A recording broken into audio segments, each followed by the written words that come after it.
God's great grace it is has brought us all this. 하나님 말씀은 구약성경 출애굽기 2장 23절에서 25절 기도와 언약이란 제목으로 하나님 말씀 전하겠습니다. 오늘 본문을 보면 이스라엘 자손이 고된 노동으로 인해서 굉장히 탄식하며 부르짖는 장면이 나옵니다. 시간적으로 이때는 모세가 바로 왕의 그 박해를 피해서 광야로 도망친 후에 40년의 세월이 흐른 후였어요. 그러니까 모세가 약 80세의 나이가 되었을 때의 지금 장면이 본문에 기술되어 있는 것입니다.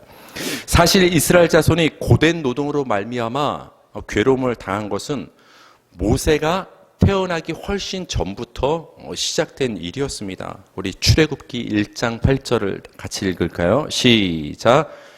요셉을 알지 못하는 새 왕이 일어나 애굽을 다스리더니 감독들을 그들 위에 세우고 그들에게 무거운 짐을 지워 괴롭게 하여 그들에게 바로를 위하여 국고성 비돔과 람셋을 건축하게 하니라.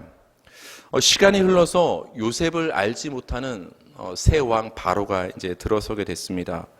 그 바로 왕은 신경 쓰이는 일이 하나가 있었어요. 그게 뭐냐? 이스라엘 자손이 지금 함께 애굽에 동거하고 있는데 점점 그 수가 늘어나고 있는 거예요. 이러다가 만약 우리의 대적이 우리 애굽을 쳐들어오면 그때 이 이스라엘 자손이 그들과 힘을 합쳐서 우리와 전쟁을 하면은 우리가 피해를 볼 수 있겠다. 그 전에 이들을 좀 제압해 놔야 되겠다라고 신경을 쓰기 시작했습니다. 그래서 그 바로 왕이 생각한 게 뭐냐? 이들을 노예 삼아서 이들에게 중노동을 시키면 되겠다. 다른 생각 못하게 어떤 성을 쌓는 거, 나라의 국고성을 쌓는 거, 비돔과 람셋을 쌓는 일에 이들을 투입을 시키면 이들을 잘 통제할 수 있겠다라고 바로 왕이 생각을 했습니다. 그 일은 굉장히 힘든 일이었어요. 진흙을 이기고 벽돌을 만들고. 모세를 기준으로 보면 이스라엘 자손이 고된 노동으로 괴로움을 당한 것은 적어도 80년 이상은 되었음을 볼 수 있어요. 왜냐하면 오늘 본문을 보면 모세가 약 80세쯤에 하나님의 부르심을 받지 않습니까? 이때 이스라엘 백성들이 노동으로 신음하고 있었거든요. 근데 요셉 때부터, 요셉이 죽은 후부터 이런 고통은 시작됐거든요. 그러니까 적어도 80년 이상은 이스라엘 자손이 중노동으로 굉장히 신음하며 부르짖으며 고통 중에 있었다는 것을 우리는 짐작할 수가 있습니다. 애굽에서 오랜 세월 괴로움을 당하는 이스라엘 자손은 사실 애굽에서 처음에는 좋은 대접을 받았어요. 오늘 장면에서는 노예 취급당하고 노동이 너무 힘들어서 울부짖고 있는데 사실 처음에는 굉장히 좋은 대접을 받았음을 우리는 볼 수 있어요. 창세기 47장 11절 다 같이 한번 볼까요? 시작. 요셉이 바로의 명령대로 그의 아버지와 그의 형들에게 거주할 곳을 주되 애굽의 좋은 땅 람셋을 그들에게 주어 소유로 삼게 하고. 온 땅에 기근이 들었을 때 그 애굽의 종으로 팔려갔던 요셉이 바로 왕의 꿈을 해몽해주는 계기로 총리로 발탁되지 않습니까? 특별히 그 요셉은 어떤 국고, 나라의 곡식을 이제 관할을 했는데 그 당시 가나안 땅에도 흉년이 들었기 때문에 고향 땅 형제들이 아버지 야곱의 지시에 따라서 애굽으로 내려온 거예요. 곡식을 구하러 사러. 그때 이제 알고 보니까 오래전에 자신들이 종으로 팔아 넘겼던 그 동생 요셉이 총리로 있는 거예요. 그 대면을 이제 하게 된 것이죠. 그 일을 계기로 바로 왕이 요셉을 굉장히 신뢰하지 않았습니까? 그러니까 그 요셉의 그 아버지 야곱과 고향 땅 형제들을 다 애굽으로 이민을 시킨 거예요. 너희 가나안 땅에 살지 말고 너희 자식과 형제인 이 요셉이 애굽 땅의 총리직 높은 직에 올라 있으니까 너희들도 이참에 다 애굽으로 이주해 오면 내가 너희 뒤를 잘 봐주겠다. 백그라운드가 돼주겠다. 정말 이주를 해왔습니다. 그래서 바로 왕이 토지를 좀 이렇게 분할해서 나눠주는데 정확히 어떤 땅인지 모르겠는데 람셋이라는 땅을 줬다고 지금 기록되고 있어요. 어떤 땅인지 모르지만 좋은 땅 이렇게 나와 있어요. 별로 안 좋은 땅을 준 게 아니라 어떤 목축이나 농경을 하고 살 수 있게끔 그 요셉의 형제들과 고향 땅 아버지에게 땅의 일부를 허락해 준 것입니다. 그러니까 처음에는 이 이스라엘 자손을 향해서 애굽의 바로 왕이 굉장히 환대했어요. 잘해줬어요. 근데 세월이 흘러서 이 요셉을 알던 연관이 있었던 안면이 있었던 바로 왕은 죽고 또 다른 바로 왕이 들어서고 나니까 그 옛날 일을 다 잊어버리고 이제는 이스라엘 백성들을 적대하기 시작한 거예요. 여러분, 여기서 우리가 뭘 볼 수가 있는 것이죠? 상황은 언제든지 바뀔 수 있는 것이에요, 여러분. 상황은 언제든지 바뀔 수 있다. 영원히 좋을 줄만 알았던 상황이 갑자기 나빠질 수도 있는 거예요. 그러니까 여러분, 지금 잘 된다고 교만하지 마세요. 뒤집어 말하면 지금 안 된다고 낙심할 필요도 없는 거예요. 영원히 나의 백그라운드가 되어서 우리 가족을 든든히 받쳐줄 줄만 알았던 이 애굽 왕조가, 처음에는 땅까지 내줬던 이 애굽 왕조가 상황이 바뀌니까, 시간이 바뀌니까, 왕위가 바뀌니까 어떻게 돼요, 여러분? 이제는 적대하기 시작하는 거예요. 노예로 지금 부리기 시작하는 거예요. 언제든지 상황은 바뀔 수 있기 때문에 우리는 사람은 믿을 수 없는 것이에요. 바뀌는 상황 앞에 우리 사람은 연약할 수밖에 없다라는 것을 그 애굽에 거주하는 이스라엘 자손들이 직면한 이 고난의 상황을 통해서 우리는 알 수가 있는 것이죠. 요셉을 모르는 새 왕이 애굽을 다스리기 시작할 때부터 시작된 그 이스라엘 자손의 고된 노동은 또 모세가 두려워했던 바로 왕도 있었거든요. 모세가 살인을 하고 미디안 광야로 도망을 갔죠. 바로 왕이 두려워서. 그때 그 바로 왕도 이제 죽게 됩니다. 세월이 흘렀죠. 그 당시에 모세가 광야에 도망쳐 있을 때 이스라엘을 향한 그 박해와 고난이 극에 달았어요. 이제는 참을 수 없을 정도로 이스라엘 백성들이 울부짖으며 신음하기 시작을 했습니다. 그 장면이 바로 오늘 본문이 되는 거예요. 우리 출애굽기 2장 23절 다 같이 읽겠습니다. 시작. 여러 해 후에 애굽 왕은 죽었고 이스라엘 자손은 고된 노동으로 말미암아 탄식하며 부르짖으니 그 고된 노동으로 말미암아 부르짖는 소리가 하나님께 상달된지라. 아멘. 너무 고통스러우니까 그들이 탄식했다고 했어요. 여기서 탄식했다라는 것은 그냥 한숨이 계속 나왔다라는 거예요. 우리 힘들면 계속 한숨 나오고 막 힘들잖아요. 호흡이 거칠어지기도 하고. 이스라엘 백성들이 그 벽돌을 이기고 어떤 건축하는 그 중노동이 너무나 힘들어서 이제는 탄식하며 신음하기 시작했다라는 거예요. 그리고 어떤 표현이 나오느냐? 그 고된 노동으로 말미암아 부르짖었다. 여러분, 우리는 부르짖었다 하면 어떤 의미인지 머릿속에 딱 떠오르잖아요. 부르짖은 게 어떤 의미가 있죠? 중노동으로 말미암아 부르짖었다. 우리 머릿속은 자연스럽게 하나님께 부르짖어 기도했나 보다 이렇게 생각을 하는데, 어떤 사람들은 또 이걸 이렇게 생각하는 사람도 있어요. 여호와께란 말이 없지 않느냐, 기도했다라는 말이 없지 않느냐. 그러니까 부르짖었다는 것은 너무 힘드니까 막 그냥 소리 지른 거다. 뭐 그렇게 해석하는 분들도 있지만 여러분, 그렇지 않습니다. 성경 곳곳을 살펴보면 이스라엘 백성들이 고된 노동으로 말미암아 부르짖었다는 것이 정확히 어떤 의미인지를 사무엘 성경을 보면 해석을 해주고 있어요. 사무엘상 12장 8절 시작. 야곱이 애굽에 들어간 후 너희 조상들이 여호와께 부르짖음에 여호와께서 모세와 아론을 보내사 그 두 사람으로 너희 조상들을 애굽에서 인도하여 내어 이곳에 살게 하셨으니. 지금 사무엘이 마지막 유언을 남기는 설교인데 지금 뭐라고 말합니까?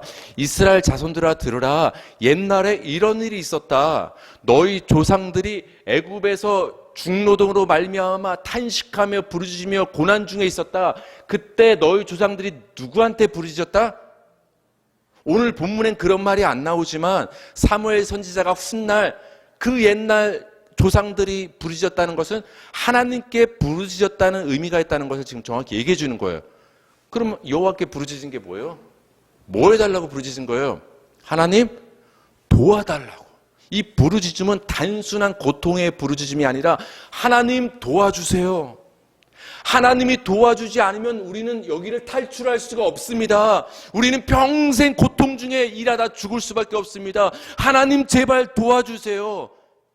도와달라는 그 애절한 하나님을 향한 그 호소와 간구가 이 부르짖음에 담긴 의미가 됩니다. 정말로 성경에 보면은 하나님께 부르짖는 장면이 굉장히 많이 나와요. 우리 시편 107편 19절 시작.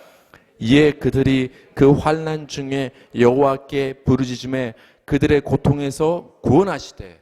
환난 중에 여호와께 부르짖으되. 너무 많아서 제가 다 가져오지 못했어요. 환난 중에 하나님께 부르짖는다. 여러분 한번 그런 경험 있을 거예요. 너무 힘든 일이 있을 때 우리가 현실에서 삶을 살아야 되니까 특별히 교회에 나와서 기도 시간을 정하고 기도하지는 못하지만 그 삶의 현장에서 우리가 간혹 부르짖을 때 있지 않습니까?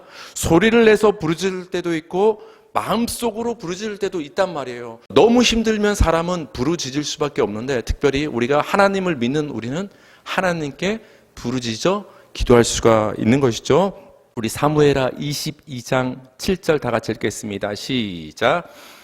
내가 환난 중에서 여호와께 아뢰며 나의 하나님께 아뢰었더니 그가 그의 성전에서 내 소리를 들으시며 나의 부르짖음이 그의 귀에 들렸도다. 여러분 이게 중요해요. 그냥 부르짖고 끝나면 무슨 소용이 있겠어요? 우리의 부르짖음이 누구의 귀에 들렸다? 하나님의 귀에 들렸다. 하나님의 귀에 들렸다라는 것을 좀 쉽게 풀어 말하면 하나님이 반드시 응답하신다 이 말인 거예요. 우리가 하나님께 부르짖었다. 근데 그 부르짖음의 기도가 하나님의 귀에 들렸다. 그럼 하나님 듣고 가만히 있겠어요? 우리의 아버지 되신 하나님은 반드시 응답하신다는 거예요. 그렇기 때문에 우리는 하나님께 부르짖어 기도해야 하는 것이죠. 고대 노동으로 말미암아 신음하며 하나님께 도와달라고 부르짖는 이스라엘 자손의 기도를 하나님은 들으시고 그들을 이제 돌보시기 시작하셨고 드디어 모세와 아론을 보내서 그들을 출애굽시키는 역사를 진행하십니다. 그런데 여러분 하나님이 이스라엘 자손의 부르짖는 소리를 들으시고 응답으로 그들을 돌봐주시기 시작하셨는데 그 사이에 중요한 내용이 오늘 본문에 나옵니다. 저는 그걸 여러분께 오늘 말씀을 드리길 바랍니다. 출애굽기 2장 24절 다 같이 읽겠습니다. 시작. 하나님이 그들의 고통 소리를 들으시고 하나님이 아브라함과 이삭과 야곱에게 세운 그의 언약을 기억하사. 그러니까 이거 굉장히 중요한 부분인데 하나님이 이스라엘 백성들의 부르짖는 기도 소리를 들으시고 응답하셨다. 이렇게 짧게 연결되는 게 아니라 그 사이에 이 내용이 있는 거예요. 그러니까 이 내용을 놓치지 말자라는 거예요. 하나님이 아브라함과 이삭과 야곱에게 세운 그의 언약을 기억하사. 이스라엘 백성들이 하나님께 도와달라고 막 아우성치며 부르짖으며 탄식하며 기도하기 시작합니다. 그 순간 하나님께서는 그 옛날 하나님께서 아브라함과 이삭과 야곱과 세운 언약을 기억하시기 시작하셨다는 거예요. 그럼 여러분 그 옛날 하나님이 아브라함과 이삭과 야곱과 세운 언약이 뭐예요? 한번 생각나는 대로 말씀해 보시겠어요? 내가 너를 복주겠다. 내가 너희 하나님이 되어주겠다. 가나안 땅을 주겠다. 너를 번성케 해주겠다. 이런 약속과 언약의 말씀들을 그 옛날 하나님께서는 아브라함한테 주신 거예요. 아브라함한테만 주신 것이 아니라 그 아들 누구한테도 준 거예요? 똑같은 내용의 약속을 이삭한테도 준 거예요. 이삭한테만 준 게 아니라 그 아들 야곱에게도 똑같은 약속을 주신 거예요. 성경은 이걸 왜 기록해 놨을까요? 아브라함한테도 줬다, 이삭한테도 줬다, 야곱한테도 줬다. 왜 3대에 걸쳐서 똑같은 내용을 반복을 하고 있을까요? 하나님은 언약을 잊어버리지 아니하시고 한 번 한 약속은 반드시 지키신다라는 것을 아브라함, 이삭, 야곱에게 반복적으로 주시는 장면을 통해서 우리에게 말씀해 주시는 거예요. 봐라, 내가 아브라함에게 줬던 약속은 그걸로 끝난 것이 아니라 그 자손 대대로 이어서 이어지는 언약이다. 반드시 때가 되면 성취되고 이루어지는 언약 약속이라는 것을 하나님께서는 아브라함과 이삭과 야곱에게 주신 언약이라는 표현을 통해서 우리에게 말씀해 주는 거예요. 그래서 여러분 성경을 보면 그런 표현이 굉장히 많이 나온다고 했죠. 하나님을 향해서 우리가 뭐라고 표현하죠? 아브라함과 이삭과 야곱의 하나님. 아브라함과 이삭과 야곱의 특별한 하나님인가 보다. 우리보다는 아브라함과 이삭과 야곱이 하나님과 더 친밀했으니까 그들은 그런 호칭으로 부를만 하겠구나. 그런 내용을 지금 말하는 게 아니에요. 성경에서 아브람과 이삭과 야곱의 하나님, 이 말은 다른 말로 말하면 언약의 하나님이란 뜻인 거예요. 약속의 하나님, 약속하시고 그 약속을 틀림없이 지키시는 하나님, 그 의미가 아브람과 이삭과 야곱의 하나님이란 호칭에 담긴 의미가 되는 거예요. 그럼 여러분, 하나님이 그 약속과 복과 언약을 아브람한테만 주셨을까요? 아니면 여러분에게도 주셨을까요? 여러분에게도 다 주신 거예요. 예수 그리스도를 통해서 구원과 생명의 언약을 우리 모든 믿는 자들에게 다 주신 거예요. 그럼 여러분, 아브람과 이삭과 야곱의 하나님, 그 자리에 이어지는 사람 이름에 누구 이름이 들어가야 되는 거예요, 이제? 성경에 그렇게 기록해 놓은 곳은 그 자리는 너희 자리다. 내가 그 옛날 아브람과 이삭과 야곱에게 언약을 줬는데 그거는 너희에게도 준 언약이다. 그러니까 그 이름의 자리는 너희 성도의 자리다. 그렇게 말씀하시는 거예요. 그러니까 아브람과 이삭과 야곱의 하나님은 언약의 하나님이란 동시에 나의 하나님이란 의미가 있는 거예요. 나의 하나님. 하나님은 특별히 아브람에게 이렇게 말씀하셨어요. 이 장면을 보면 굉장히 놀라운데요. 우리 창세기 15장 13절에서 14절 다 같이 시작. 여호와께서 아브람에게 이르시되 너는 반드시 알라. 네 자손이 이방에서 객이 되어 그들을 섬기겠고 그들은 400년 동안 네 자손을 괴롭히리니 그들이 섬기는 나라를 내가 징벌할지며 그 후에 네 자손이 큰 재물을 이끌고 나오리라. 네 자손은 4대 만에 이 땅으로 돌아오리니. 여러분, 이 곰곰이 이 구절을 보니까 이스라엘 백성들이 출애굽하는 장면이죠. 이방에서, 애굽에서 객이, 노예가 되어서 그들을 섬기며 종살이 하다가 400년 동안 괴로움을 당하고 부르짖다가 하나님이 그들을 10가지 재앙으로 징벌하셔서 그들이 마침내 4대 만에 야곱 원래 아버지가 살던 고향 땅 가나안으로 돌아오게 되는 장면이에요. 이거를 지금 하나님이 아브람한테 얘기하고 있어요. 별로 놀라지도 않네요. 이거 굉장히 놀라운 장면이에요. 지금 아브람한테는 자식이 없어요. 아직 이삭이 태어나기 전이에요. 이삭 다음에 누구예요? 야곱. 야곱 다음에 누구예요? 요셉과 그 자식들. 그 다음에 이스라엘 자손들. 그 다음에 출애굽이 있는 거예요. 일단은 이삭이 태어나고 나야 그 다음에 번성하고 그 나중에 출애굽의 역사가 시작되는데 아직 이삭이 태어나기도 전에 하나님께서 아브라함에게 이런 예언의 말씀을 약속을 주시는 거예요. 아브라함아, 나중에 때가 되면 네 자손들이 이런 일을 겪고 있을 텐데 그때 내가 그들을 내버려 두지 않고 모세와 아론을 지도자로 그들에게 보내서 그들을 그 고난 중에서 그들의 부르짖음을 듣고서 내가 출애굽을 시킬 것이다. 그 약속의 말씀을 앞서서 하나님께서 아브라함에게 주시는 장면이 되는 거예요. 오늘 본문과 이 약속의 말씀을 연결시켜서 생각해 보자는 거예요. 그럼 여러분, 우리 사람의 눈으로 봤을 때는 이스라엘 백성들이 고된 노동 때문에 부르짖으면서 하나님께 도와달라고 부르짖으며 기도했잖아요. 부르짖으니까 하나님이 그 기도를 들으시고 응답하심으로 그들을 구원해 내신 것 아니겠습니까? 맞는 내용이에요. 근데 여러분, 우리 눈으로 봤을 때 이렇다는 것이지 보이지 않는 눈으로 봤을 때는 그 전에 어떤 일이 있었던 거예요? 하나님이 그 옛날 조상 아브라함에게 이런 약속을 이미 주신 거예요. 그 옛날 이 약속을 하나님께서 아브라함에게 주셨기 때문에 때가 되면 이 구원의 역사가 진행된 거예요. 사람의 눈으로 봤을 때는 하나님께 기도했더니 하나님이 응답하셨다, 이 차원에서만 우리가 이해할 수 있지만 하나님의 뜻과 하나님의 시각으로 봤을 때는 그 하나님이 옛날 약속하셨던 것을 까먹지 아니하시고 때가 되면 역사를 진행하는 모습이 되더라는 거예요, 여러분. 하나님의 약속으로부터 여러분을 향한 도우심과 구원이 나오는 거예요. 여러분, 이거는 굉장히 복된 일입니다. 여러분이 하나님께 기도하고 부르짖어서 하나님이 여러분을 도와주시고 여러분을 구원하시는 그 자체도 굉장히 복된 일이지만 더 복된 일은 무엇이냐? 우리의 어떠함과 상관없이 하나님이 약속하셨기 때문에 우리를 도와주시고 하나님이 신실하신 분이시기 때문에 우리를 구원하신다는 것은 굉장히 복이 되는 것이고 이게 성경이 말하는 복음이에요. 여러분, 이 차이는 엄청난 거예요. 여러분의 어떠함에 따라 하나님이 반응하시면 우린 다 죽어요. 하나님이 여러분이 뭘 했느냐, 어떻게 살았느냐, 잘 들으세요.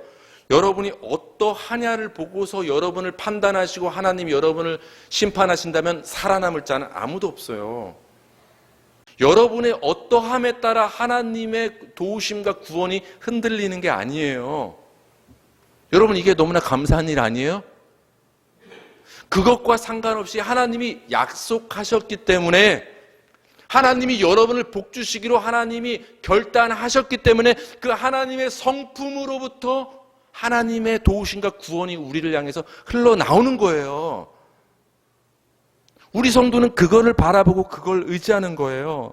우리 신명기 4장 31절 다 같이 읽겠습니다. 시작. 네 하나님 여호와는 자비하신 하나님이시라. 그가 너를 버리지 아니하시며 너를 멸하지 아니하시며 네 조상들에게 맹세하신 언약을 잊지 아니하시리라. 하나님은 아브라함과 이삭과 야곱과 자손들에게 언약을 주셨는데 그 언약을 맹세로 써주셨어요. 여러분, 맹세 해보셨어요? 해보셨죠? 사랑의 맹세.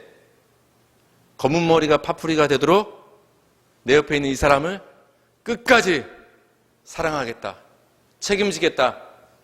사람의 맹세는 시간이 지나면 변해요. 근데 여러분, 놀라운 게 뭔지 아세요? 하나님의 약속으로부터 여러분을 향한 도움이 흘러나오고 하나님의 그 약속으로부터 우리를 향한 구원과 은혜가 흘러나오는데 그 하나님의 약속은 맹세라는 거예요. 아무개 성도야, 내가 이렇게 해줄게, 이 정도가 아니라 내가 맹세할게. 내가 너를 복주고 도와주고 기도응답하고 너를 구원하고 병 낫게 하고 너에게 은혜를 베푸는 걸 내가 맹세할게. 하나님은 맹세로 약속을 주신 거예요. 근데 여러분, 우리가 그런 말 하잖아요. 너 친구들끼리 막 싸우면서 너 이거 진짜야? 맹세해? 너희 부모님 이름 걸고 맹세할 수 있어? 뭐 하늘 걸고, 우리 믿는 사람들도 가끔 화나면 나 안 믿어주면 그러잖아요. 우리 내가 하나님 이름 걸고 맹세해. 여러분, 주변에서 하나님 이름 걸고 맹세한다면서 흥분하는 사람 있다? 믿지 마세요. 거짓말이니까 그거 포장하려고 하나님 이름 걸고 맹세한다고 하는 건데, 하나님은 누구 걸 이름이 없잖아요. 하나님보다 높으신 분이 없잖아요.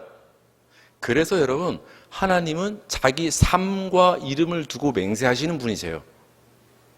그게 성경에 나와 있는데 에스겔 17장 19절 다 같이 시작. 그러므로 주 여호와의 말씀이니라 내가 나의 삶을 두고 맹세하노니. 여러분, 하나님이 이렇게까지 말씀하시는 거예요. 하나님이 내 삶을 두고 내 존재를 두고 내 이름을 걸고 너희한테 약속한다, 맹세한다. 반드시 너희를 지켜줄게. 너희가 부르짖으면 반드시 응답해 줄게. 반드시 구원해 줄게. 하나님이 맹세로서 자기 이름과 삶을 걸고 우리에게 약속을 주신 거예요. 그러니까 약속은 굉장히 소중한 거예요. 하나님의 약속은. 그 약속으로부터 여러분을 향한 도우심과 구원이 흘러나온다는 자체가 얼마나 복인지 모르겠습니다. 우리 마지막으로 시편 105편 9절 다 같이 시작. 이것은 아브라함과 맺은 언약이고 이삭에게 하신 맹세이며. 다른 말로 표현한 거예요. 다른 말로. 아브라함과 이삭과 야곱과 언약을 맺었다고 했는데 보세요. 아브라함하고는 언약이란 표현을 하고 있고 이삭한테는 뭐란 표현을 쓰고 있어요? 맹세. 무슨 말이에요 이게? 언약 이꼬르 맹세, 동의어란 말을 지금 하고 있는 거예요. 하나님의 언약은 그 자체로 하나님의 맹세가 되는 거예요. 그 옛날 하나님께서 아브라함한테 맹세하셨기 때문에 출애굽의 역사가 있는 거예요. 그러니까 우리 신앙인은 눈에 보이는 이스라엘 백성들이 울부짖어 하나님께 기도하니까 그들을 구원해 내셨구나, 이것만 보면 안 된다라는 거예요.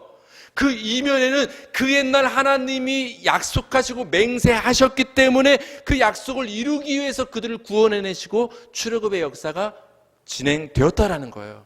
그래서 여러분, 무엇이 믿음입니까? 하나님을 믿는 게 믿음 아닙니까? 그러면 여러분, 하나님을 믿는다는 게 뭘 믿는 거예요? 하나님이 살아계신 것과 그 하나님의 약속을 믿는 게 하나님을 믿는 거예요. 막연하게 하나님이 계시는구나, 이렇게 막연하게 믿는 게 믿음이 아니라 하나님이 맹세로 분명한 약속을 나한테 주셨다, 그 약속을 붙잡는 게 믿음이고, 기도할 때도 막연히 기도하는 게 아니에요. 하나님께 울부짖을 때도 막연히 울부짖는 게 아니라, 하나님, 성경을 보니까 하나님이 나한테 약속하고 맹세하지 않았습니까? 반드시 나를 도와주시고 응답하신다고 맹세하지 않았습니까? 그 약속을 내가 붙잡고 지금 기도하니까 도와주세요. 사람끼리 얘기할 때도 너 옛날 이런 얘기한 차용증, 뭐 이렇게 보증서 이거 내밀면은 할 말 없어지잖아요. 오리발 내밀던 사람도 어쩔 수 없잖아요.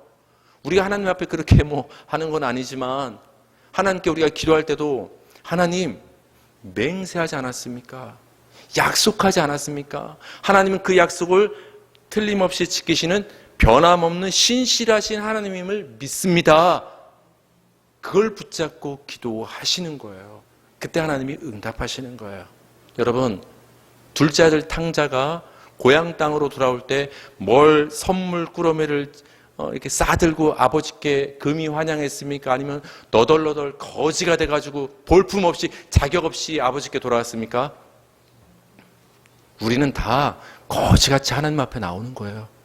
뭐 갖고 하나님께 자꾸 나오려고 하지 마세요. 있는 모습 그대로 하나님 앞에 나오는 거예요. 그 탕자가 정신이 번쩍 들어서 아버지께 돌아갈 마음이 생겼을 때 머릿속에 어떤 생각이 들었죠?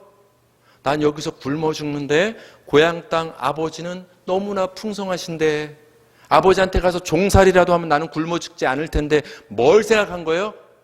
나의 이 궁핍함을 보는 것이 아니라 아버지의 풍성함이 떠오른 거예요. 그 아버지의 풍성함과 아버지의 자비를 보고서 집으로 돌아가는 거예요. 내가 가진 풍성함을 가지고 하나님께 나아가는 것이 아니라, 나는 가진 것이 없지만, 죄인이지만, 자격이 없지만 아버지 하나님은 자비가 많으시고 은혜가 많은 분인 줄 믿습니다. 그 하나님의 자격 없는 나를 받아주실 줄 믿습니다. 그 하나님의 성품을 보고 주일 날마다 나오시면 되는 거예요. 뭘 보고요? 하나님의 성품을 보시고 하나님의 약속을 붙잡고 하나님 앞에 나오는 거예요. 그걸 붙잡고 하나님께 기도하는 것입니다. 여러분, 고된 현실로 인해서 너무나 힘드시고 눈물로 기도하기도 하고, 감당할 수 없는 무거운 그 삶의 문제들과 짐으로 인해서 우리도 이 이스라엘 백성들, 자손들처럼 신음하며 탄식하며 울부짖을 때가 많지 않습니까?